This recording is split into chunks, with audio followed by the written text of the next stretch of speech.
Halo rekan-rekan sekalian, gimana kabarnya? Semoga semua dalam keadaan sehat.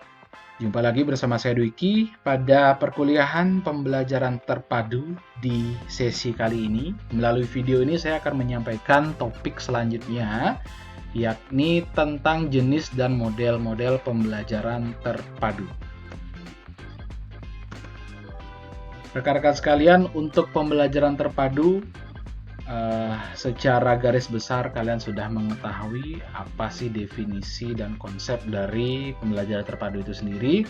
Nah, kemudian dalam penerapannya di sekolah atau di satuan pendidikan, itu dia memiliki karakteristik yang berbeda bergantung pada kurikulum yang diterapkan di satuan pendidikan tersebut. Kalau pada kurikulum KTSP, pembelajaran terpadu itu lebih diterapkan pada tiap mata pelajaran. Jadi, pembelajaran terpadu itu terjadi pada mata pelajarannya. Jadi tidak dikemas dalam bentuk yang lain, tidak dihubungkan atau diintegrasikan dengan mata pelajaran lain. Contoh seperti ini adalah kompetensi atau capaian pembelajaran pada mapel bahasa Indonesia. Ada menggambar denah, mendeskripsikan denah, dan melakukan petunjuk lisan arah atau suatu lokasi. Dan tema atau pemaduan pembelajaran di KTSP ini dengan muatan-muatan ini terjadi melalui konsep denah. Satu mapel, tapi berbagai kompetensi atau materi. Sementara dalam pembelajaran terpadu di kurikulum 2013 itu menggunakan tema seperti yang sudah kita sempat pelajari sebelumnya. Jadi satu tema terdiri dari beberapa mapel yang saling berhubungan sehingga siswa dapat memahami beberapa mapel tersebut dalam tema atau topik yang dibahas. Misal topik atau temanya adalah makanan kesukaan. Nah, dari topik ini ada mapel IPA tentang perkembangan makhluk hidup yang dipelajari. Kemudian dipadukan juga dengan mapel kenampakan alam buatan dari muatan IPS dan juga mapel PPKN dengan muatan keberagaman bangsa. Ini bedanya ya. Jadi ada integrasi antar mapel, sementara ini integrasinya antar kompetensi atau antar materi yang ada dalam satu mata pelajaran. Lanjut, untuk jenis dan model pembelajaran. Jenisnya itu dibedakan atas dua kelompok besar. Yang pertama adalah integrasi pembelajaran dalam satu disiplin ilmu atau within single discipline. Jadi ada model penggalan, fragmented ya, ada model keterhubungan dan model sarang. Kemudian untuk yang kedua adalah integrasi lintas mapel across several disciplines yang terdiri atas model urutan atau rangkaian, model bagian, jaring laba-laba, dan galur. Model keterpaduan ini yang paling umum ya. Itu adalah jenis-jenisnya berdasarkan pembagian. Kemudian ada model pembelajaran yang sering digunakan. Itu biasanya model kooperatif dan model problem based learning untuk menerapkan pembelajaran terpadu di ruang kelas. Saya akan bahas satu persatu mengenai jenis-jenis dari model pembelajaran terpadu. Yang pertama ada model fragmented. Seperti tadi ya. Fragmented ini ditandai oleh ciri pemaduan yang hanya terbatas pada satu mata pelajaran saja. Misalnya bahasa Indonesia. Materi pelajaran menyimak, berbicara, membaca, dan menulis itu dipadukan dalam materi pembelajaran keterampilan berbahasa. Ini dia contohnya. Ya, ini masih satu mapel semuanya, cuma materinya atau kompetensinya berbeda-beda. Ini model fragmented. Fragmented itu artinya terpisah-pisah. Lanjut, ada model connected, terhubung. Model ini dilandasi oleh anggapan bahwa butir-butir pembelajaran dapat dipayungkan pada suatu induk mapel tertentu. Nah, butir-butir pembelajaran seperti kosakata, struktur, membaca, dan mengarang, misalnya ini dapat dipayungkan pada mapel bahasa dan sastra Indonesia. Misal ini, tadi sudah sempat disinggung ya, di sini ada menulis, menyimak, berbicara. Nah, di D ini ada membaca. Dalam membaca ini ada pecahan yang bisa dihubungkan dalam materi ini. Jadi ada membaca dalam kaitannya memahami atau menguasai kosakata atau menguasai struktur, atau dalam konteks membaca dia dinilai bagaimana sih mengarang lalu membacakan karangan tersebut. Jadi ibaratnya ada kompetensi atau materi lain yang terhubung dalam satu induk. Itulah model connected. Kemudian ada model nested, merupakan pemaduan berbagai bentuk penguasaan konsep keterampilan melalui sebuah kegiatan pembelajaran. Misal pada jam-jam tertentu, seorang guru memfokuskan kegiatan pembelajaran pada pemahaman tentang bentuk kata, makna kata, dan ungkapan dengan saran pembuahan keterampilan. Dengan mengembangkan imajinasi, daya berpikir logis, menentukan ciri dan bentuk makna kata-kata dalam puisi, membuat ungkapan, dan menulis puisi. Jadi untuk memudahkannya, ini ada sebuah ilustrasi.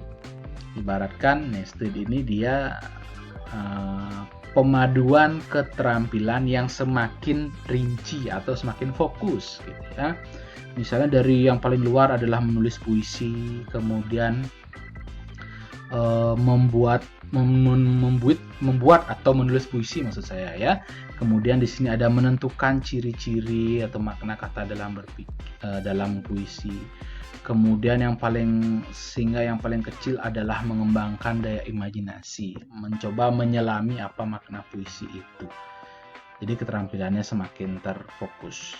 Ini masih tetap dalam satu mata pelajaran. Kemudian ada model sequence, merupakan model pemaduan topik-topik antar mapel yang berbeda secara paralel. Jadi isi cerita dalam roman sejarah misalnya. Awalnya ini cerita tentang Ken Arok Ken Dedes gitu ya. Tapi ada juga roman yang serupa dalam konteks yang lain, perjuangan bangsa misalnya. Mungkin ada cerita serupa dari kisahnya Ken Dedes dan Ken Arok, tapi konteksnya bukan kerajaan, melainkan konteksnya adalah perjuangan bangsa, mungkin dari tokoh atau masyarakat biasa yang berjuang dalam perjuangan perebutan kemerdekaan, namun juga memiliki kisah dibalut dengan kisah seperti Ken Dedes dan Ken Arok, kisah percintaan, begitu kira-kira. Kemudian, model shared ini sudah memasuki model antar mapel ya. Model shared ini merupakan bentuk pemaduan pembelajaran akibat adanya overlapping konsep atau ide pada dua mapel atau lebih. Misalnya begini, satu kota ini adalah IPA, yang ini adalah IPS. Jadi ada beberapa materi dari IPA itu yang tumpang tindih dengan materi IPS. Contohnya adalah tentang flora dan fauna. Nah, kalau misalnya flora itu tumbuhan, fauna binatang dalam IPA itu yang dikaji adalah secara biologisnya, secara pertumbuhan dan lain sebagainya. Tapi kalau yang dikaji dalam IPS, flora dan fauna itu adalah tentang keberagaman etnik maksudnya, dan geografis tempat flora fauna itu hidup, karakteristik geografisnya. Itulah yang membuat materi flora dan fauna ini tumpang tindih sehingga dipadukan oleh seorang guru ya. Kemudian lanjut ke model share, model Weber. Ini yang paling banyak digunakan oleh orang-orang sekarang yang mengetahui model-model pembelajaran terpadu biasanya menggunakan model jaring laba-laba atau Weber ya. Contoh-contoh yang sering saya sampaikan ke kalian sebelumnya adalah contoh pembelajaran terpadu model Weber ya. Jadi di sini ada tema, topik, di sini ada mapel dipadukan dan dibelajarkan melalui tema atau topik tersebut. Kemudian model Trieden merupakan model pemaduan bentuk keterampilan. Jadi yang dipadukan di sini adalah keterampilan yang sama tapi pada mapel yang berbeda-beda. Jika kita melihat contoh misalnya, setiap mapel baik matematika, IPS, bahasa Indonesia, PPKN itu punya keterampilan memprediksi. Jadi keterampilan memprediksi dalam matematika itu misalnya adalah estimasi angka atau perhitungan waktu, jarak. Kemudian memprediksi dalam hal IPS itu memprediksi misalnya apa yang akan menyebabkan sebuah bencana alam dan sebagainya. Dilihat dari karakteristik daerahnya. Nah, itu bisa memprediksi ya. Kemudian memprediksi dalam bahasa Indonesia. Ini mengantisipasi apa sih dugaan-dugaan dari kalian ketika membaca sebuah novel. Kalian memprediksi, kalau si Timun Mas ini begini, dia akan diambil oleh si raksasa.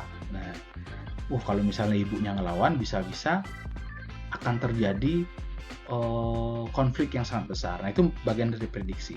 Nah, kemampuan memprediksi dari tiap mapel itulah yang dipadukan. Itu yang namanya model reader.